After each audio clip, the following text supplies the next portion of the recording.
pagkain. Hey, Mercy! Ba't pa kinain yung hinanda ko? Wala ka nang ang ambag dito eh, dahil dyan sa sakit mo. Bakit kayo ganyan sa akin? Kapal ang mukha mo, Ted! Ha? Kapal ang mukha mo! Malis ka na! Wala ka nang ang ambag dito eh! Malis ka dyan! Malis ka na! Babalik ka!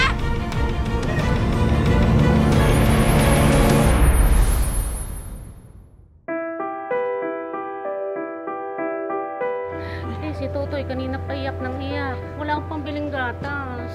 Parating pa lang yung sweldo ko eh. Ate Mercy, alam mo naman, ikaw lang yung inaasahan namin. Sige, mangungutang ako. Salamat, ate! Bye! Bakit ganun, ma'am? Binigay niyo na lahat ng pera niyo sa kanila. Kahit wala nang natira sa inyo.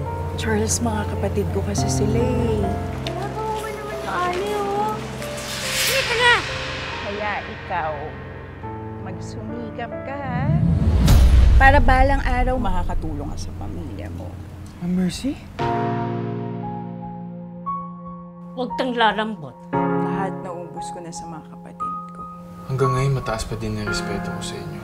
Kayo lang ang naniwala sa akin. Tsaka ikaw din naman yung may dahilan kung bakit naabot ko tong mga to.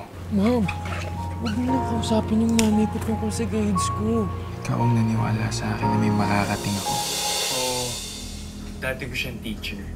Nasa tamang edad naman ako para magmahal. Te, hindi ka ba nahihiya sa ginagawa mo? Kapalaran ang gumawa ng paraan para magtagpo tayo ulit. Pinagtatawanan ng lahat ng pamilya natin. Pamilya? Eh, hindi ba pinagtabuyan niyo ko? Buong buhay ko ginapang ko para buhayin kayo. Salamat na binigyan mo akong pagkakataon para mahalin kita. Pinili namin maging masaya. Gagawin ko lahat na makakaya ko para hindi magpa-apekto sa mga sinasabi ng ibang tao, ha? Pinabayaan mo kami dahil sa'yo! Dahil sa'yo! Ang sama mo, ha?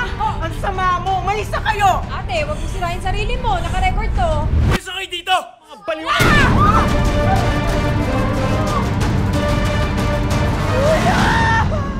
Wala na akong alam na ibang paraan para mabuhay. Isang dating teacher, naging basurera, pagkatapos pabayaan ng sariling pamilya.